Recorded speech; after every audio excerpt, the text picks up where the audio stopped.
Long. Good afternoon. I'm Kimberly Strand. I am a patient, a grower for patients, and I also own the Cannabis Lodge here in the Willamette Valley called PGN Lodge and the 420 Lounge.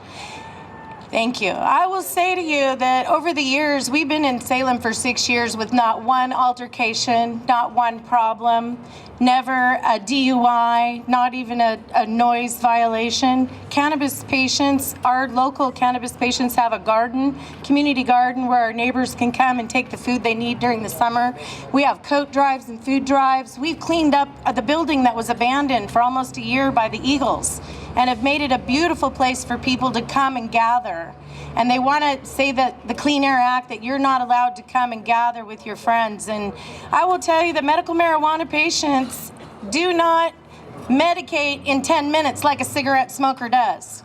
So when you say to a terminally ill person or a person with body pains and aches that, I'm sorry, now you have to go outside and it's 42 degrees and it's raining, and we want you to power smoke down your joint so that you don't hurt anymore, I gotta say, I'm sorry, we're just not doing it.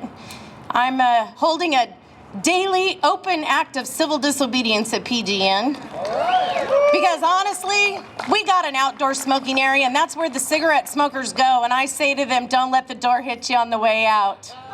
I also tell them, if you want to quit smoking, I'll give you a 1/4 ounce a pot, a roller, a pack of papers, and every time you want to smoke that cigarette, you sit down and you roll that joint, and then you smoke that cigarette all by yourself. And guess what? I have 12 to 16 people every year quit smoking cigarettes on my Roll a Joint program for the last 6 years at PGN.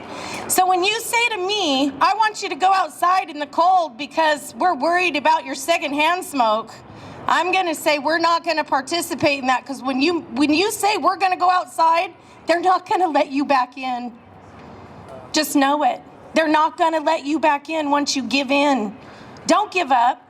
We have a beautiful outdoor smoking area, we do. And it will continue to be for cigarette smokers at the lodge as long as possible. And I know I'm probably putting myself in jeopardy because it is a complaint-based program at this point. However, if you let them push you outside and push you back in the closet, that's where you'll be. We fought long and hard so that patients of dispensaries would have the right to medicate. Many of them can't work a 4-hour shift without taking a 10-minute break to medicate. And now you want them to drive home, medicate, and drive back? No. Also, the targeting of our elderly cannabis patients for DUI. I happen to have a patient who got a DUI for a rolling stop at a stop sign because she mistakenly showed the officer the utensil that she smoked her medicine out of, and he arrested her right there on the spot. She didn't get a ticket for a rolling stop. She got a ticket because she had a bong in the front seat of her car. Within the driver's reach, she got a DUI. She's 72 years old. She spent the night in jail. In Dallas is not a friendly place, I'll just tell you. You don't want to get a DUI for marijuana in Dallas. She was not treated with respect. She was not treated with dignity. And now she's in their system and being told that she can't even medicate for 18 months while she's on parole or probation or whatever this class she's taken. That's her medicine, and she's being denied.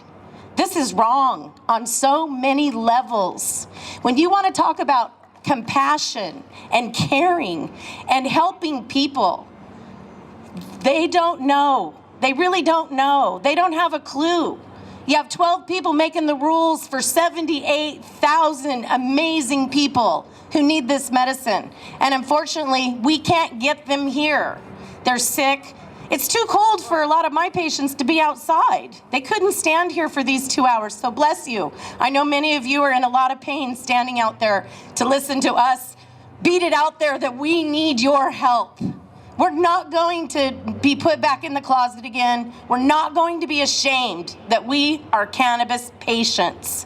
This plant, I've seen it do so much for so many people, including my own life. My dad was a police officer. He got the Purple Heart from the city of Salem. 79 years old. He wants to rub my balm on his feet. So he goes to his doctor and he says, "Doc, I just gotta be legal. I don't wanna smoke it, but my daughter makes this balm and I wanna rub it on my feet. My feet hurt so bad." And they said, "Jerry, just take this medicine. Just take this medicine for 3 months." Then a couple weeks, my dad had all the symptoms of Alzheimer's.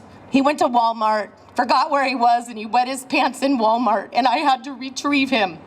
So if you're approaching 80 years old, they want to dope you and drug you and roll you into the hallway so they can clean your beds and you not be a bother to them.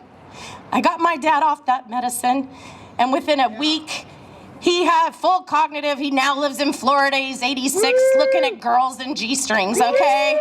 This is how you should grow old. Happy, with pain relief that you choose. Quality is what it's about. Amen. It is about quality of life. And by God, we live in Oregon, and we should have the right to choose our medicine, our right how we live, how we treat our medicine, and how we die. Thank you very much for coming, and bless you all.